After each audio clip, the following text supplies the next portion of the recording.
Good morning, everybody. How are you? Good morning. Good Outstanding. morning. Good morning. Excellent, Joe. How are you, brother? I'm doing great, Michael. I am doing great, dude. I am pumped and ready to go. And hey, Mike, on something completely different, but I'm gonna run the gambit for 75 in 24. I'm gonna run it all. I'm gonna do the whole damn The thing. full year? Yeah, I'm gonna do the whole year. Yes. Been thinking Love about it. I am fucking mentally ready for those cold showers. But I'm gonna kick everything off on January 1 with 75 hard. I want to make some significant changes. And that's that to me, there's nothing more significant than carrying out 75 hard. And I'm gonna do the whole fucking year. I haven't done it. I've only done the first part, but I'm gonna Yeah, do it. that's the Live Hard program, Yeah, which is exactly. 365. Yep. Right. Yep. I'm doing Good live for hard. you, brother. I love it. Well, I talk a big game when I'm sipping a cocktail at 6 o'clock in the morning, 7 o'clock in the morning, but we're gonna see what happens here. All right. But no, I've been thinking a lot about it. I'm ready to go. All right, I'm gonna let a few more people in here. That's what I woke up today thinking about. So I am good. Well, when you said cock, Ryan's ears perked up. Oh my God, Ryan, you poor bastard. You poor bastard. But they have groups for that now, Ryan. I'm only human, Joe, after all. When you brought Mike on the screen, I mean, it was instant. Dude, I saw a guy reached out to me the other day, and he's another big bald white guy with a goatee, and he had a larger head than Michael Barrich. I didn't think it was possible. No way. I swear to God, dude. I'm gonna send it to you. I swear to God. I'm like, holy fuck, he beat Mike. This guy is the real motherfucking Titan. This guy. Was he naked? Show a picture. We That's don't believe. great. Yeah, right. No, I'm not gonna embarrass that poor bastard. Like, he's a recruiter. He's actually a really good guy. Chat is up. Oh, Leonard Buckholtz is coming on. He hasn't been on in a while. All right, everybody. Welcome. Just a couple of house cleaning things here. One, thanks again for everybody getting on board here. We're excited to get going. I've been looking forward to this show for several weeks now since Daryl and I first kind of talked about it. Secondly, we are recording the show, but we're recording it for inspection and improvement purposes. I'm not recording it to display anywhere, but I am recording it so I can go back and look at it, and maybe we'll use it later. I don't know, but man, if you're embarrassed of what you're saying here, fuck you. Thirdly, buy the book. Buy the book. Buy Vernon's book. All right. I started reading it. It's a good book. Buy it. I was excited. Now, I don't know if this is going to shock some of you, but in the intro on Amazon, it talks about how Vernon addresses being a person of color. I can totally relate to that. Being a person of color myself, it's just my color is peach. But no, buy the book. It's a great book. I started reading it. I'm really excited for it. And it's absolutely the Vernon we know and love here. Hey, thanks, Joe, man. I really, really, really appreciate that. I just finished the first draft of my third book. Nice job, dude. But kudos to you. I won't be able to put my name on it because I'll get fired, because the book is called the actual title of the third book is I Can Get Fired for Telling You This. So I can't put my name on it. Well, dude, I love it, man. I love it. And hey, we got some new people on the show too. New people, thank you for joining us. This is what we do. We gather on Sunday mornings and we talk about one of our passions in our life, which not the only passion, which we'll get into, but one of the passions in our life, which is fixed operations and getting better. The idea of this show is to get specific and actionable things that you can do to move forward in your career and and in life. We want to see you all succeed, and we want to help. And to be honest with you, I learn more than I give on here, so I feel like I'm stealing. Today's topic is fact. Fuck you. Fucking mute this guy. All right, there we go. Today's topic is leadership development, management development. And there's really nobody I would rather have talk about this than one of the guys that was a tech, and we got a couple of you on here that was a tech, and he made the jump, and he started out as a junior tech, and he made the jump to shop foreman. And then he made the jump to manager. The guy's a rock star, but it wasn't easy. And he didn't understand some of the things. If I'm speaking out of line, stop me. But he didn't understand some of the challenges that were facing him. And you know what? That's not unique to him at all. Some of us don't understand what we got going until we're right in the thick of it. And even then we don't see it sometimes. But it's that development that we have to jump on, and we have to do ourselves, because there is no game plan here, right? There is no written process for us to follow when all of a sudden we're in that chair. We don't, in this business, we don't do that. It's unfortunate. We just don't do that. We throw the pen. It's like when you're advisor, you get somebody throws a pen at you. If you happen to catch it, guess what? You're the advisor for the week, right?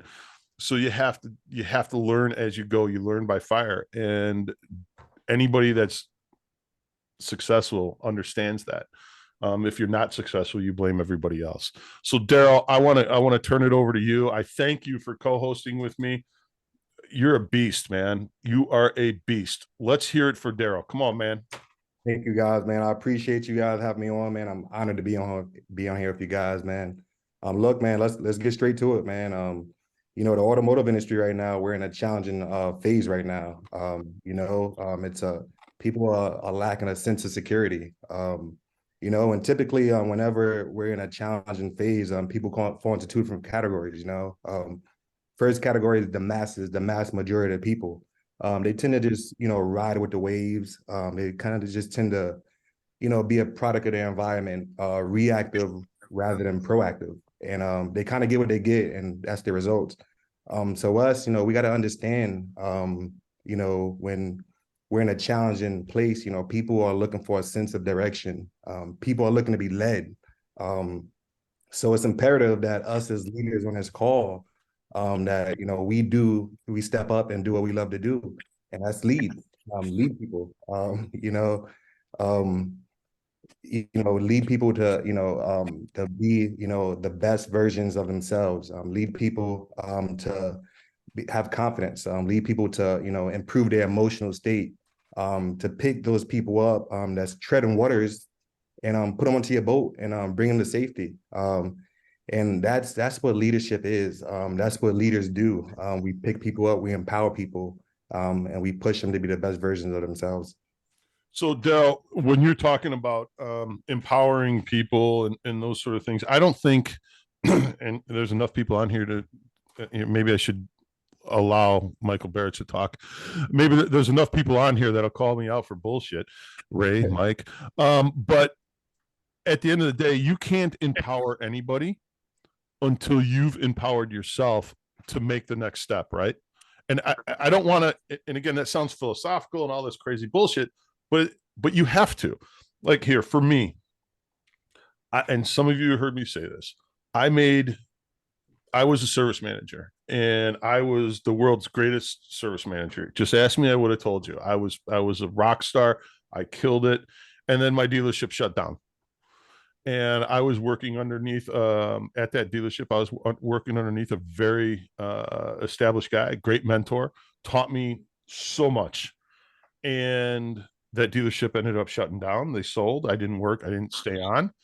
And all of a sudden, I was without a gig. And it was a rough time in the world. So I found a job as a service advisor. I'm better than that. I'm much better than that. I'm not a service advisor. Don't call me a service advisor. But all of a sudden, I'm in the service drive doing walkarounds, and I'm like, this sucks. And I was a miserable son of a bitch, and I was not doing well as a service advisor. It was bad until one day I woke up and I said, this is my spot. This is where I'm at. If I'm going to be doing this, I'm going to be doing the absolute best I can to provide a living for my family and everything else. From that point forward, my career changed, and I've never looked back. I became the absolute best advisor I've ever known, in all honesty, ever. Now, I didn't sustain it very long because I was promoted a couple of months later, and so I didn't have to battle my own numbers or any of that. But my career changed because I empowered myself to think differently. It took one day, it took one moment for me to do that. Daryl, have you had a moment like that? Have you had a defining moment? Look, so ultimately, man, for me, my defining moment was finding my why, finding my purpose. And I genuinely have a passion for helping people. It's all about changing lives, man. That's what it all boils down to. Leadership is all about changing lives. Your employees, your customers, imagine, building confidence in a customer. Where else would they go to service? If a customer has a sense of aroused confidence when they walk into your department, just because you told them, hey, I love your shoes, you got a nice outfit, where else would they go to service? Same thing for your employees. Where else would they go to work if they're getting that sense of confidence when they're working with you? Joe, I think an actionable topic is communication, right? You got to be able to communicate with your people, right?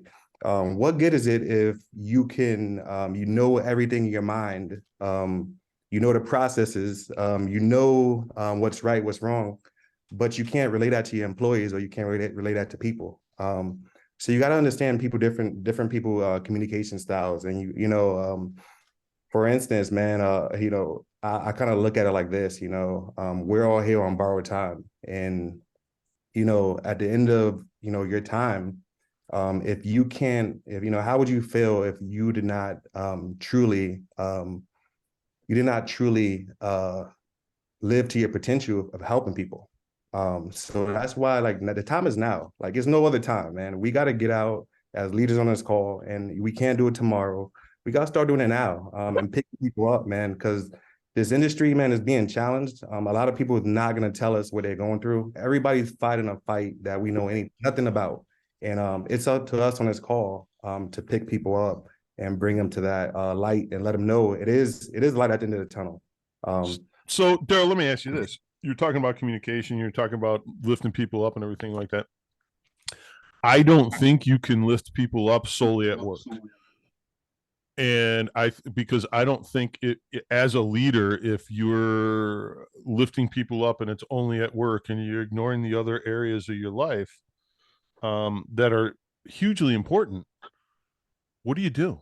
How does Daryl work that? Because Daryl, I know I've known you for a long time now. All right. And I know, and our wives have talked, okay, and at length. And it's almost like they're the same damn person, except mine's meaner. But they've talked at length, and I know that you've struggled with some of that. So you can't lift everybody else up at work and forget about your responsibilities someplace else. And if you forget about your responsibilities at home, how are you lifting people up at work? Again, I'm not trying to get too philosophical, but I think this matters when you're developing as a leader. So what are one of those development steps that you took, Daryl? And this is a great topic, Joe, man. That's so true. And I'm a transparent person. I want to give you guys the real deal scoop. My entire life, I was just trained to work nonstop, be a workaholic. If I'm not working, then I felt guilty. And as of recently, man, I hired a executive coach, Wilson, and he helped me in ways I could only imagine. I gained 25 hours of my time back, with my family. And what I realized by gaining that 25 hours of time back with my family, I was in a happier place with my family, and that transferred into the workplace. I was in a happier place at work. I was from work, I was in a happier place outside of work. And it's just like a revolving circle of life, just by having that 25 hours of time back in my life, man. And I got wait, Daryl, I'm gonna pin you down, man. I want that specific. Remember, we're talking specifics. Correct. I want that specific thing that what forced you to make that decision. Maybe it's not even what forced you to make the decision to spend less time. It took actually, it's not less time at work, it's different time at work. What made you do that? Or maybe it's what made you decide to hire a coach, whatever. And this is not a selling program, Mr. Lawrence. Anyways, we called you out. But what is that one thing that you did? Because I really think that's a stage. Because in the post we talked about stages, right? Right. And I Yes. think when you realize where you're at your current stage, you can move. That's only when you can move to your next stage. No, you're right. So I was at a stage of burnout in my career. I was at a stage of like, man, I don't know if I have any more left in me to give. Everything seemed like it was pulling in different directions. My career, my marriage life, my children, just everything was just going in different directions. I had to realign myself. That's where I was at. I got tired of coming home when my kids were sleeping. I got tired of not seeing my kids awake and waiting to the weekends. And look, man, since I realigned and I got tired of that, and I was like, I'm not gonna do it no more. I was even thinking about getting out of the industry. That's as far as it went. And you don't have to though. If you manage time effectively, you could get your job done at work a lot sooner and have more time. If you're just running and spiraling at work, fire to fire to fire to fire. By the time you get to work and now it's time to leave and you're like, what the hell did I do? I don't feel like I got nothing done, but you got to control your day. You got to live your day by design. And so that spiraling is what they call the whirlwind, right? You get caught up in the whirlwind, and if you're caught up in that whirlwind, it's like a weather pattern, man. It continues to suck you in and suck you in and suck you in, and then you're screwed. But kudos to you, man, for making that decision to realign. I love the word realignment. I really do, because it's crucial for us as leaders, right? One of the things that you need to do on a consistent basis is you almost interview yourself, right? It's introspection. Look at Daryl fucking taken from the mug, right? I love it. But some of the people, I mean, you have to have an introspection, because all right, as leaders, we always say, well, you have to inspect what you expect. Isn't that true of yourself? Yes, most definitely. Tracking is another key thing. Michael Barrich actually taught me the art of tracking. I never forget, and I'm just like I said, I'm just real. One time he asked me earlier in my management career, he asked me, "What is my available inventory to sell?" And I looked at him. I was like, I'm not a parts guy. I don't know what you're talking about. Oh, snap! Really? And he look, got you. He got you. I was so embarrassed in that moment that I didn't even know what he was talking about. And it goes back to communication. He taught me to talk a different language in the automotive industry. You don't really know how to get results, but in order to get results, you got to track them. So once I realized, how to track things and track it daily, that's when the results came. How do you add more gross profit to your department? It's only one way to do that. You gotta have technicians to get the work out. So look, that's what I did, man. And Michael Barrett definitely helped me with that in my career earlier on in my career. Well, Michael Barrett sat in my driveway for a long time on one, and Ryan Baum on a, I don't even know if it was a Tuesday or a Saturday, but we were there for hours and hours and hours. And I learned more in that one driveway drinking than I have in a long time. So here's what I want to do. All right, everybody, I'm going to want to hear from some people. All right, I'm definitely going to want to hear from Miggs, because you put something in there that, and I don't know if you're in a position to talk. Normally you're cooking or something, so I don't know. But I'm going to want to hear from you, because you put something in there in the chat about how you had to move 6 hours away, or to get to that realignment stage, and I love that. Right, Barrett, we're going to want to hear from you. Russell Hill, we're going to want to hear from you on this. But Lamont, you've had your hand up, and Daryl, if you don't mind, let's hear what Lamont has to say. Good morning, SDL. Good morning. Good morning. Morning, kudos to my man D. I appreciate you. I love you, brother. It's a stud, ain't he? Man, 100%, 100%. On leadership, I just want to add something. It's most definitely my situation has been let's say baptized by fire, like you said, Joe. I'm in the chair now. and I'm responsible for lives, not only lives in their careers, but their families. That's how I look at it now. So not only is Lamont in the chair, but he does surprise carpet bombing phone calls in the middle of the day when you have no idea what's going on. You want to talk about the whirlwind, and all of a sudden Lamont calls. He's like, "Hey man, what's the average day's turn for a Subaru dealership parts inventory?" What the fuck are you talking about, Lamont? I actually had to call. I actually had to reset, call him back, and say, "Okay." Now that I had a moment to think about, and not only that, he puts you on blast with the group controller, and you're on speaker, motherfucker. Anyways, go ahead, Lamont. So if it makes you feel any better, I called Ray too, and that was a story in itself. I walked into my controller's office, and he posed a question about parts inventory, and I said, "Huh?" I was on my way out. I turned around, and I said, "Huh?" He goes, "Yeah, what should a turn be on this, that, and the other?" And he got like 17 different stores on this computer we're looking at. And I spotted Subaru on there. So I called Joe. "Hey, what's going on?" Then I called Ray. But that's kind of going back to what I was getting ready to say, being baptized by fire.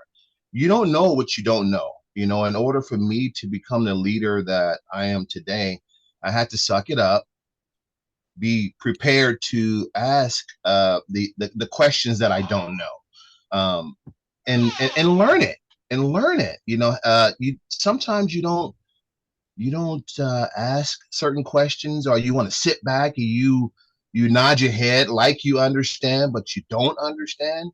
You don't get better until you start seeking the information, until you surround yourself with people that already know what's going on, people that they've already been where you're trying to go. So for me, I got to the point to where if I didn't understand something, or I wanted to know more about it, I would simply ask myself, who can you find that knows the question?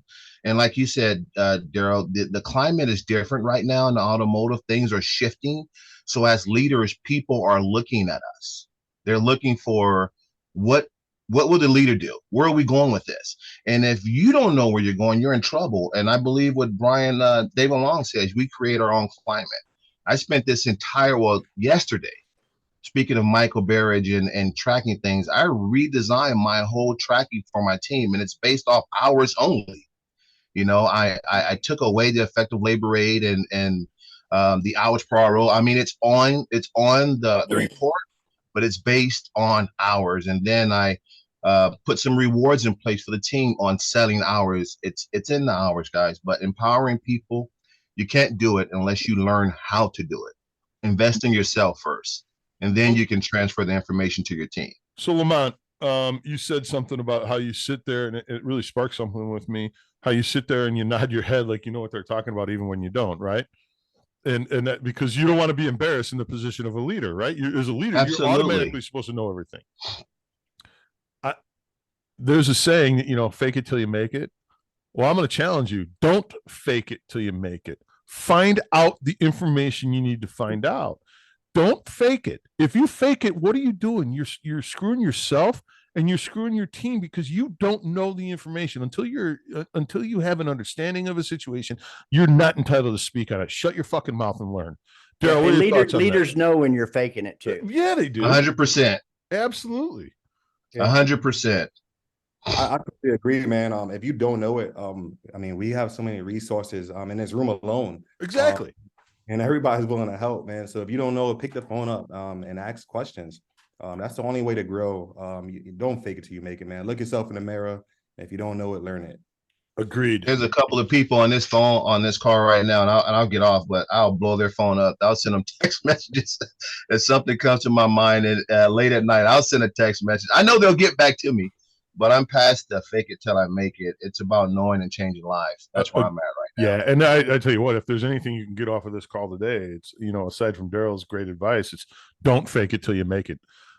You owe it to yourself to figure out what you need to know and what's going to help your team.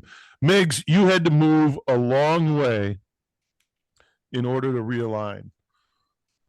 Talk to me about that. Talk to the group about that, please.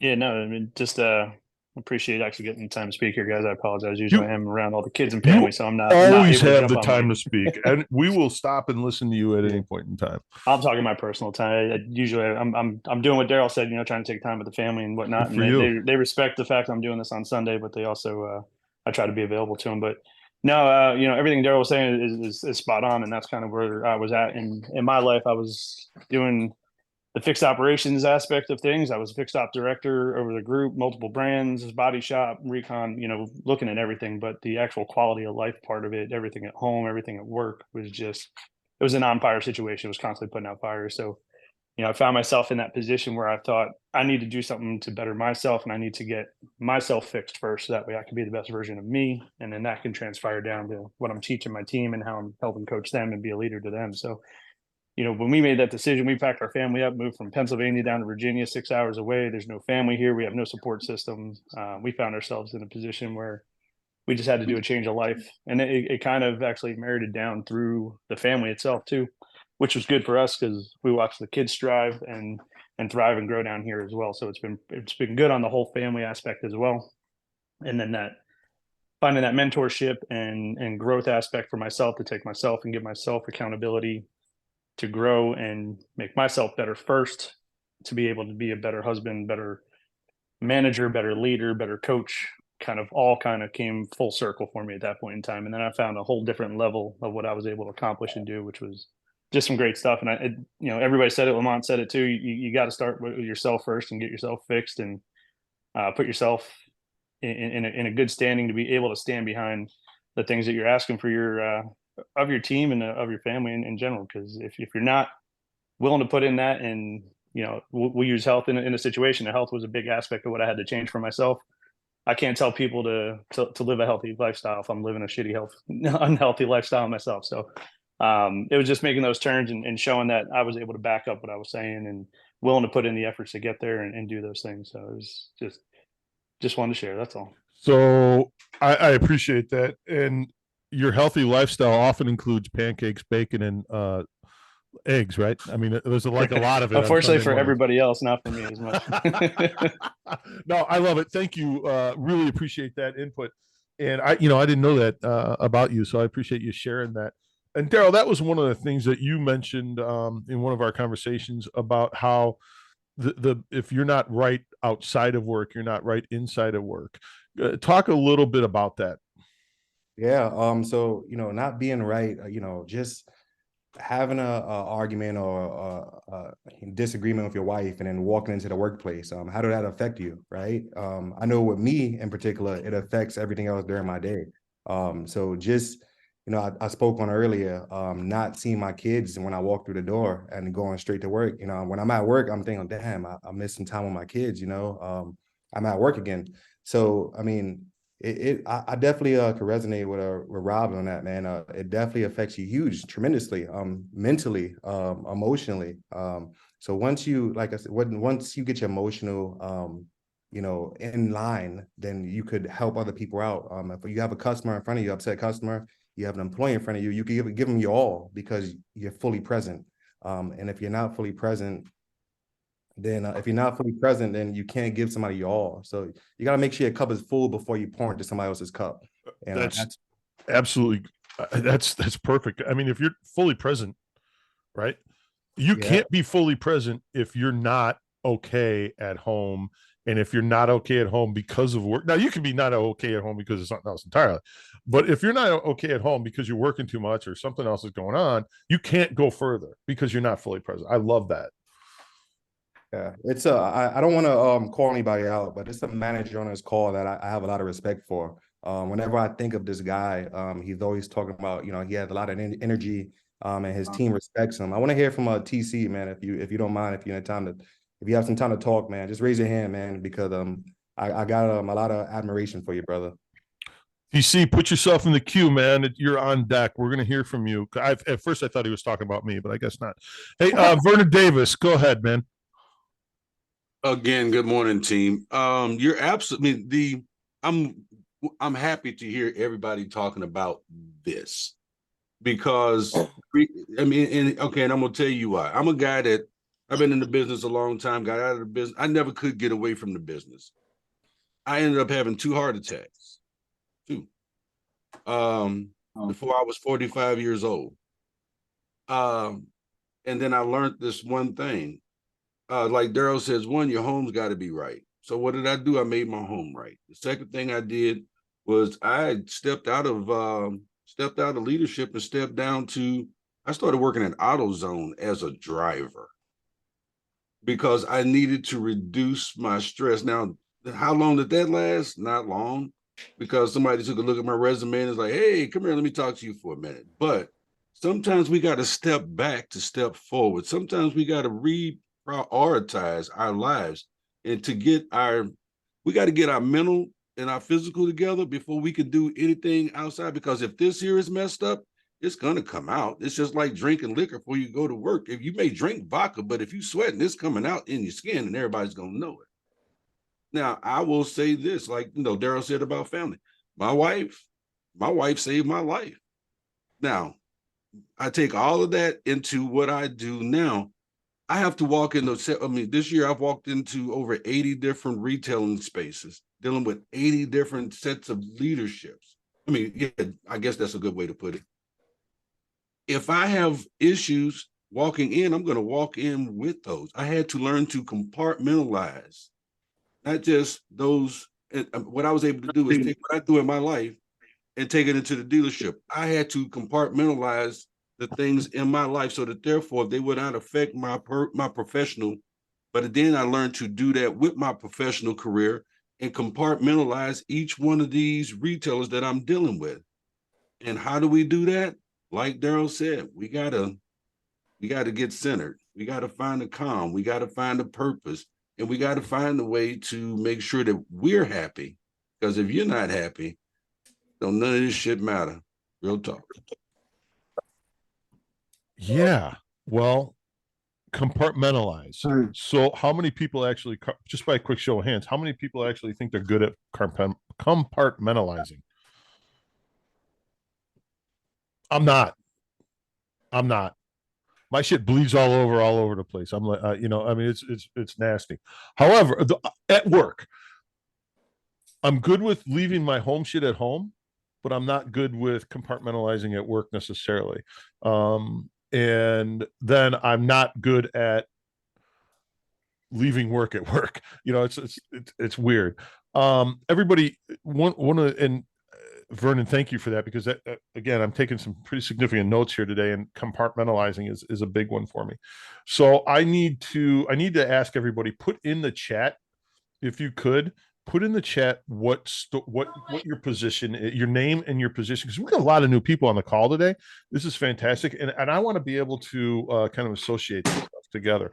So, hey Ryan, before we get to you, TC, are you in a spot to talk or no? You can blink twice. I am. All right, excellent. All right, Daryl, you called TC out because that's how you are. So now you got to ask them a question. So TC, whenever I think of you, man, we work for the same automotive group, man. The first thing they told me was that you don't even sit down. You have no chair at your desk. You're full of energy, man. So as a leader, how do you transfer that to your staff? Guys, it's all energy and attitude for me. I that's basically where I lead from. People walk into my office and I've got a stand-up desk. I've had treadmills under my desk. I feel like my body's always moving. I'm always on the go. The energy in your store is set up by you as a leader. It starts 100% by you. It starts at from the time the door opens, or let's go to our morning meetings. The energy starts with you at your morning meeting, and then it ends with you at the end of the day. And that's how I've been taught to lead. Kind of stems from my father. I'll go back to a conversation that one of the guys was talking about how he had to move away 6 hours away. I did the same thing 3 years ago. I felt like I was stuck in a rut in the Nashville market, which is a pretty big market in Nashville, Tennessee. And we moved from Nashville to Hattiesburg, Mississippi. my kids were in a school system where I felt like they were getting the attention that they needed. We made the move, and now I've got my teenager. She's 15. I've got a 10-year-old. Both kids are straight A students. The teenagers in ROTC. The 10-year-old. She's developing more and more every day, and that inspired me. Seeing your kids grow should inspire. Seeing your kids hold themselves accountable for their growth at such a young age should inspire you to be better. One thing that I learned to do about 10 years ago, I used to watch a owner come into a store, and he would shake every single employee's hand, and he would ask them how they're doing. And I would watch him do that, and he would listen to what people would say, and he would respond accordingly. If people would say that they were, I'm doing all right, then he would mark that in his head that I need to have a conversation with that customer. I don't want my employees to be just all right. I want my employees to feel good about where they work at, regardless of what time it is in the morning. I want, the responses that he wanted was, I'm doing great, boss. And sometimes that's a fake response. We all know that in this business. Sometimes it gets hectic, and it can be a misleading response, but his expectation was that he wanted all of his employees to feel comfortable and happy where they work. And that's something that I do every single morning. I get my coffee, I walk around, I shake every single employee's hand, ask them how they're doing, and I keep walking. And then based on those responses, by the end of the day, I've had 2 or 3 conversations with people, just one-on-one conversations, not even about work. We're sitting here talking about family, and a lot of our employees don't perform based on what's going on outside of work. And I think that's a real easy conversation to have with your employees. Maybe it's 5 or 10 minutes for that person to get that issue or concern off their chest so they can go be productive. So I appreciate you giving me a chance to talk there. No problem, man. Great feedback, man. Like I definitely look, man, the energy I could definitely relate to, man. So like our employees, we set the tone for for energy in our departments. We come in lethargic. How do we expect our employees to perform with energy? So the great feedback, man. I really appreciate what you said, man. I took a lot from it, brother. Thank you. Ryan Baum, you are on deck. Go ahead, bud. Good morning, everybody. And thanks, TC. That was good. I like it. Go ahead, Can you Ryan. hear me okay? Yep. Perfect. I just wanted to say that, having been around in this business a really long time, and I started as a tire battery installer, 55 years ago, and was running a auto center manager. Hey, hey, Robert, let's we're going. Jesus Christ, right? We're going for Ryan first, and then we're going to go to you. Okay, Bob? Okay.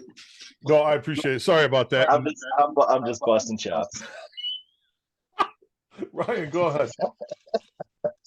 No, I think it starts here with everybody on this call, right? This is what we're doing every Sunday, and this is a starting point for, I think, most people in here, just to be on here and learn and grow, and what they're going to take from it and implement into their day is probably one of the biggest keys. But understand everything that everyone's saying, metrics and so forth, right? But I think where I probably had some of the biggest grounds was, probably 65% of the people on this call, and I challenge them to tell me that they have a plan for December, right?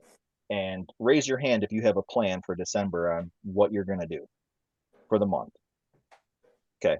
So when you say that, right, understand what a plan is. You raise your hand, you're saying, yeah, I have an idea, right?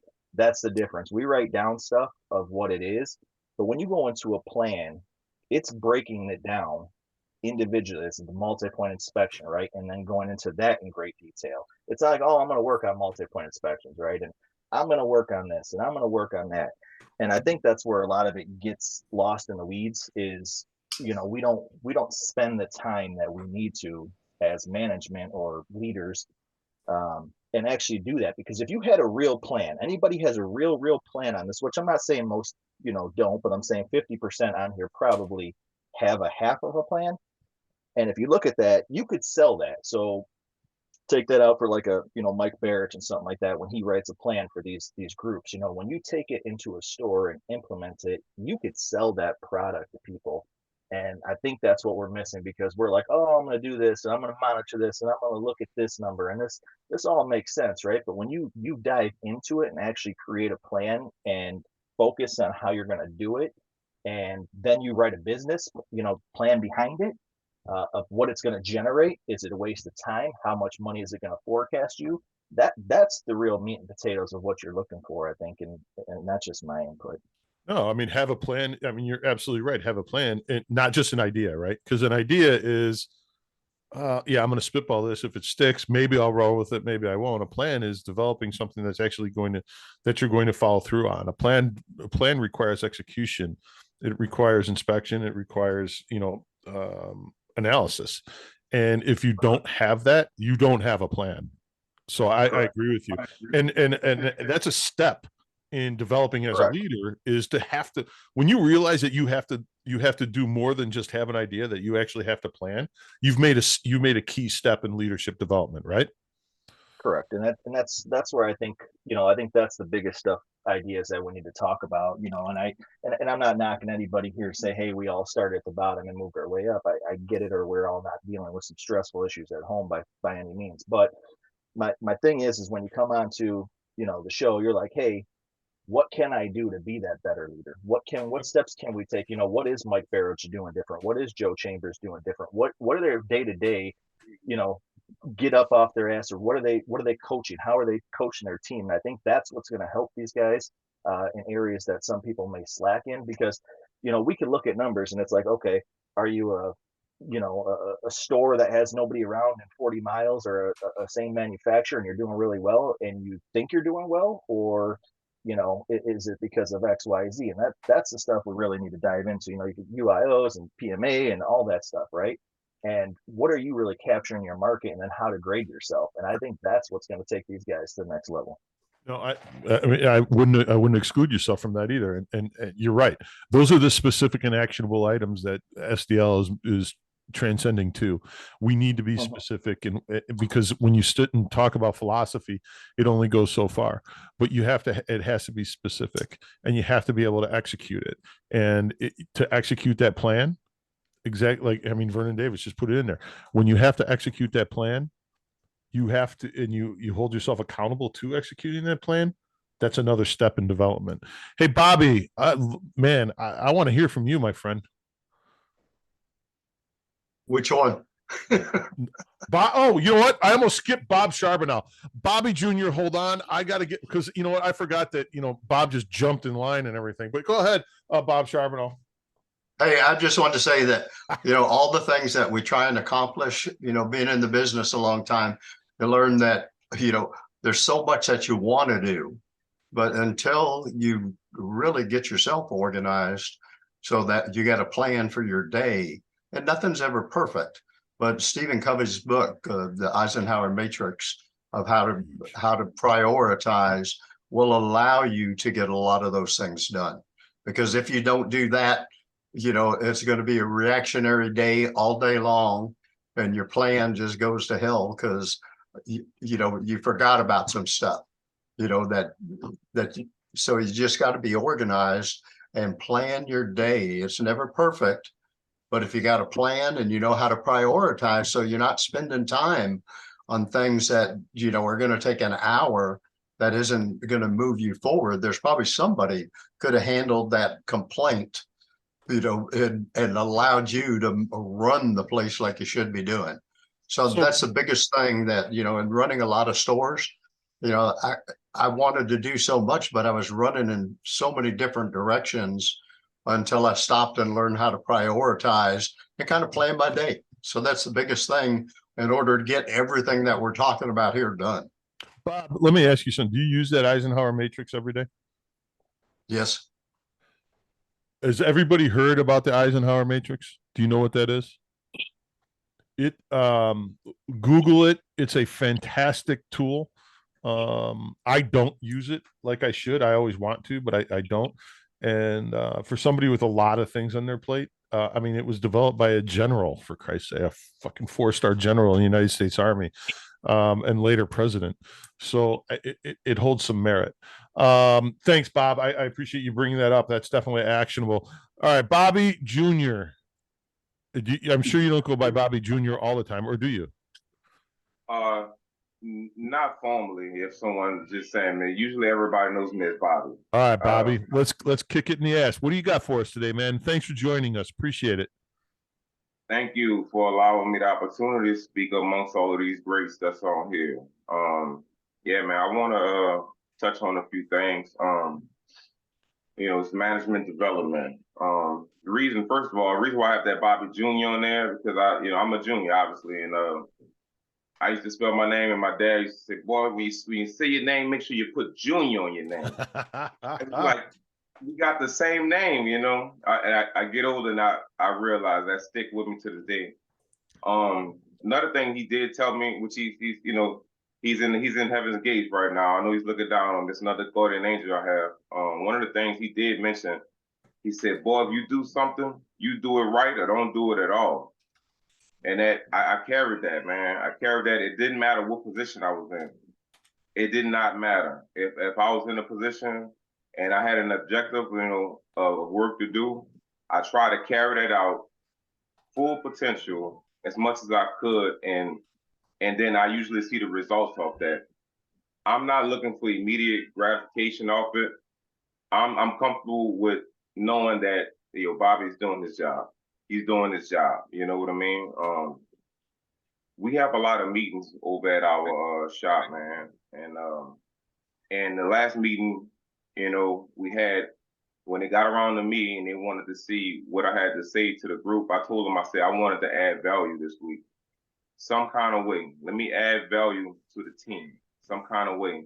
So I move and I try to find value, a lot of stuff that a lot of people may say, may make people cringe, when you have an upset customer come in there.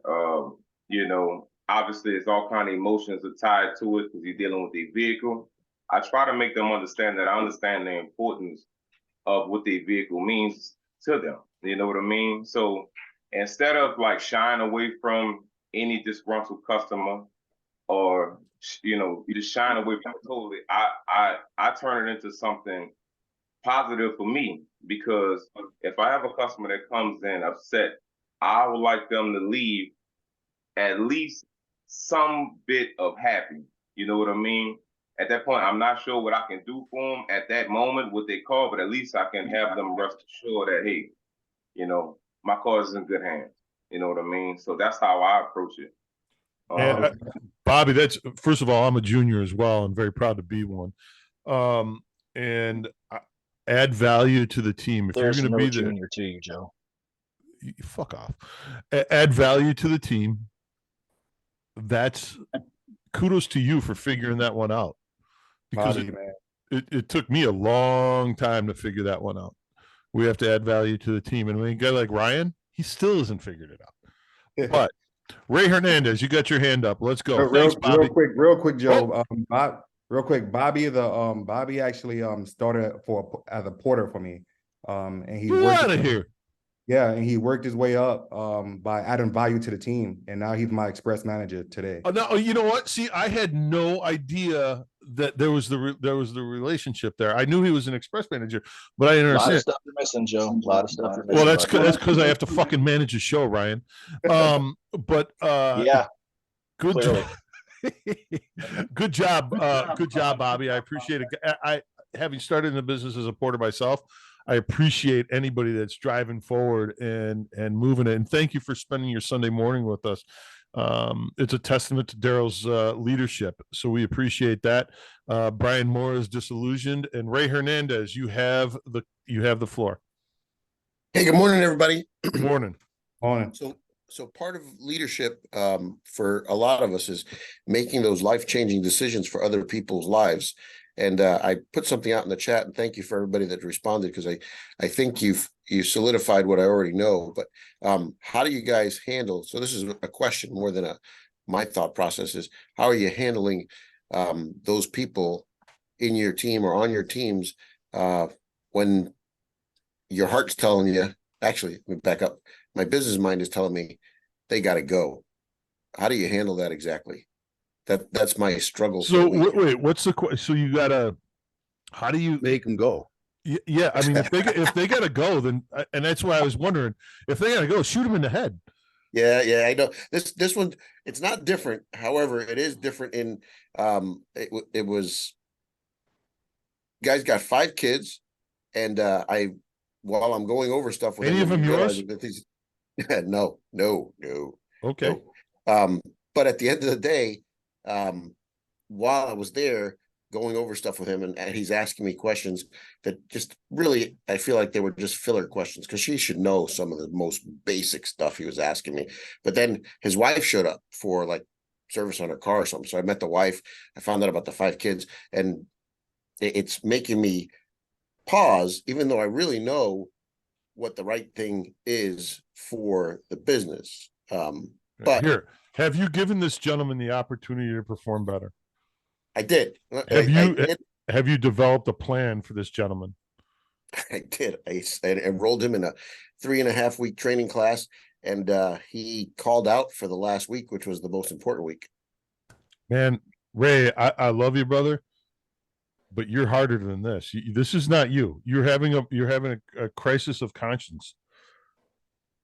Yeah, I get it. It's you just, didn't fire this guy. You're not firing this guy. He's doing it to himself.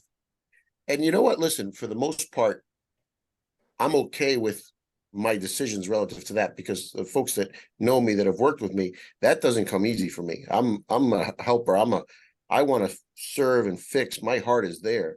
But as a leader, I think it's the fact that it's not easy is kind of important. What's kind of important is making that last week of training that you offered him. Agreed. What's kind of important is following the process plan that a leader has developed for you. What's kind of important is sticking to that, because you need to, in order to support your 5 kids. Now, and again, this is cold-hearted. I understand it. But if you can look yourself in the mirror, and I say this to everybody, if you can look yourself in the mirror and say, I did everything I could for that guy, then you're good. If you can honestly have that conversation. That's always the question. When you look yourself in the mirror, can you say you did, and do you ever second guess yourself? And no. In this particular case, after all the feedback, and especially the very thoughtful feedback from Mike Barrich, I know I'm doing the right thing. However, it's just never easy. Ray, if you give me their phone number, I'll make a phone call today and fire them this afternoon or this morning. Yeah, doesn't sound like you, Ray. I'm usually used to you pulling the trigger on something like that. Yeah, and here I've been some Midol. I've been guilty of. Jesus. Hey Ryan, I'd appreciate it if you say motherfucking Midol. Some motherfucking Midol to get out there and pull the trigger. I've been accused of waiting too long to pull the trigger and such as well, but dude, I mean, I'll probably be guilty of it in the future. But at some point in time, when you have to look yourself in the eye, and you have to say, I did everything I could for this gentleman or lady. And if you did, then that's on them. Daryl, hey man, what do you think on this? Because this is, I feel that Daryl's a compassionate guy, like way more compassionate than I might be. So earlier on in my management career, I think I held on to people longer than I should. But as I developed as a leader, I realized, man, by holding on to people longer than you should, you actually hurt the team. And when you do that, you could watch them hurting the team. It damages morale for your employees. They're like, man, you let that guy get away with that again. So you just gotta be mindful of what you're allowing, and sometimes Ray, I can relate with you. Sometimes I take longer to pull the trigger, but get it out of there. Get the cancer out of there. That's what I say, man. If you pull the trigger as fast as or as soon as possible, but try not to hold on to them. And Ray, you might be worried about his 5 kids, but the decisions this guy is making, how many other families is that affecting? His performance, what is it doing? What's it doing there? Agreed. And it's no doubt that I'm on the right track. This one just kind of, I don't know, maybe it was meeting the wife or whatever that kind of put me down a different road. I know what's going to happen. I know what needs to happen, and it's already in motion. So it just, I don't know. This one felt a little different. Ray, it's unfair to you and it's unfair to your team that they're not performing to expectations, man. Straight up. Hey, Barrich, I think you and I need to roll down in some black suits with half a pack of cigarettes or whatever it is. let's road trip, brother. The Blues Brothers. Robert Sebastian, go ahead, man. Hey guys. Hey Ray, this is a service advisor, right? No, it's a manager. Oh, manager. That's why he's having problems. It's not an advisor. It's somebody higher up, I bet.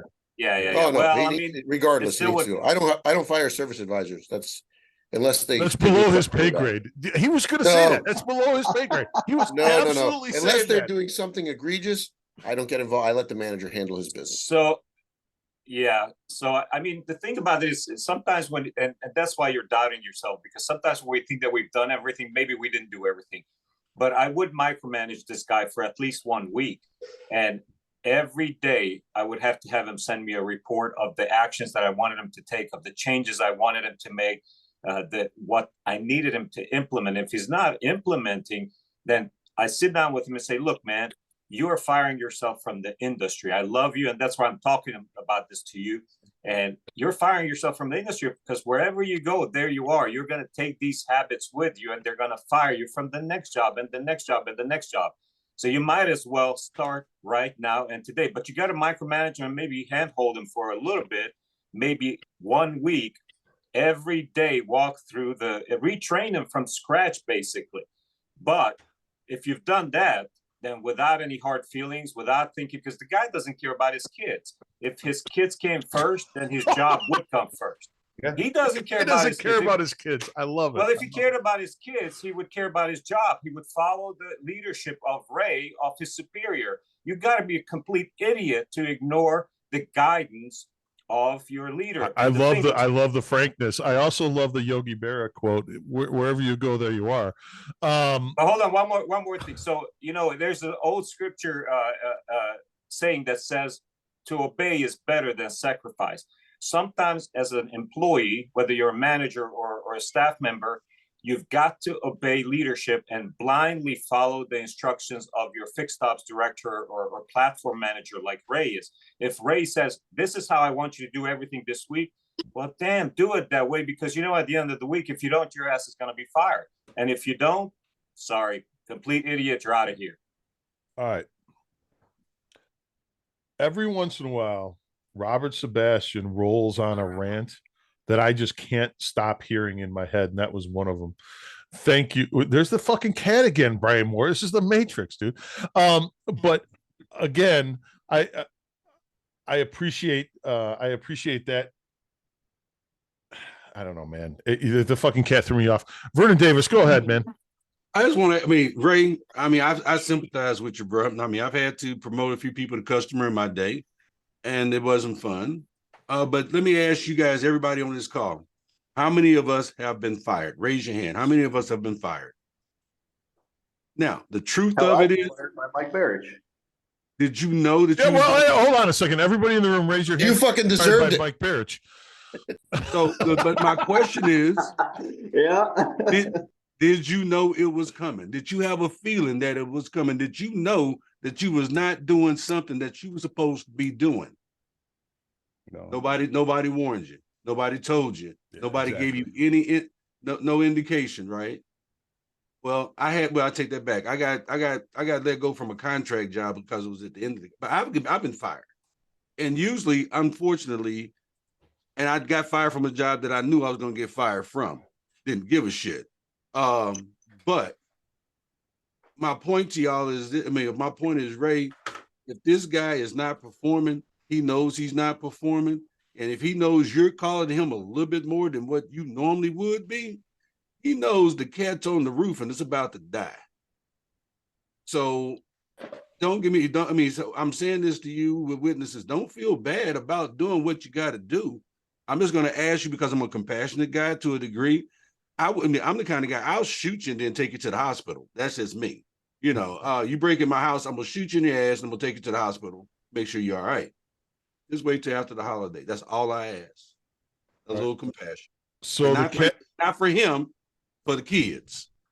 Oh my God. So for the kids. The cat's on the roof and it's about to die. All right. And I don't know what that means, but okay. Vernon, what the fuck does that mean, Vernon? Did Vernon leave? No, I'm still here. The cat's on the roof. And basically, the cat's on the roof, and the only way he's coming down is if the only way he's getting off is dying. Because, I mean, there's no ladder, there's no tree. So when he jumps, he's going to die. Oh, that's awesome. I've never heard that before. Okay. I gotta say this one thing. Go ahead. You owe it to the people that he's supposed to be leading, to get rid of him and get him a leader that can help everybody. Right. And I agree with Bob. I agree. I understand the holidays. I understand the holidays. I understand all that shit. I've heard that Corey Parker has a very good process for this as he sits in his shop. Corey, you've been presented with this in the past. I mean, you're a service director. What's your process in this? And then after Corey's done, we got to hear from the Titan, because he's fucking smoking a stogie in Jacksonville and being just a all-around badass. Corey, go ahead. Well, I'd love to tell you that there's an actual definite process, but there's not, because it happens on a case-to-case basis. I function, and I always let my employees know. I'm one of those guys, like what Vernon was talking about. My employees know when it's going to happen. Like, I am real verbal. I probably told you about 5 times, like, dude, your ass is about to lose it. Like, I'm real open communication, whether it be at home, whether it be at work. I'm just one of those guys, Joe, I think you can probably back this up on this one. I mean, I wear my heart on my sleeve. I can't play the poker face. You know when it's coming. It depends on the attitude of the employee. If the employee, it depends on, is he an aggressive employee? Does he got a bad mouth about him? Do I have to walk up to him? Do I walk up behind him, sneakily, or accidentally, and he's running his mouth about how this place fucking sucks? He's cancer through the shop. Yeah, okay. So probably not going to take a process as I would. Let's say, I've got a gentleman who he's trying, he just doesn't get it, or, he wasn't built like, some of us, where he's got the work ethic. He thinks he's trying, but he's not. I'm going to take a different approach with him. There's really not a process. It is case to case, personality of how I handle it. And basically that employee sets the process of how he's going to leave the building or how he's going to stay in the building. You guys know, as leaders, you don't treat everybody, you do treat everybody the same, but when you go to each employee, you don't have the same conversation. Everybody's life's different. Everybody works different. Everybody runs a different circle, and those are the conversations, and that's how you treat those people. I've had employees where, it just, I really couldn't help the process. I was compassionate about it. The guy worked hard. He just made a mistake. Engine gets locked up because he literally worked his ass off. Unfortunately, he made one mistake in one day, and it came, the owner just happened to be there having a bad day, and they basically say, look, man, he got to go. At that point, don't get to make that process. You make it as easy as possible for him. You try to fight for his job, do whatever you can to figure out a process that works for him. If he's blatantly just fucking up, I'm not going to save you. If you don't want to save yourself, I'm not going to save you. Right. And that's it. If you throw a man a life preserver and he refuses to take it, that's on him. That's absolutely on him. And is anybody else surprised at how just actually vulgar Corey was during that? I mean, he dropped a lot of F-bombs on that. Corey, I respect you. I motherfucking respect you. Hey, Daryl, let's hear from Barrich, and then we're gonna kill it. Is that okay with you? Yeah, sounds good, man. Hey, great feedback, Corey, man. That was some great stuff, brother. Yeah, appreciate that process, Corey. Anytime, Bills. What are you gonna be fucking? What are you gonna roll out the red carpet, Mike? Go talk.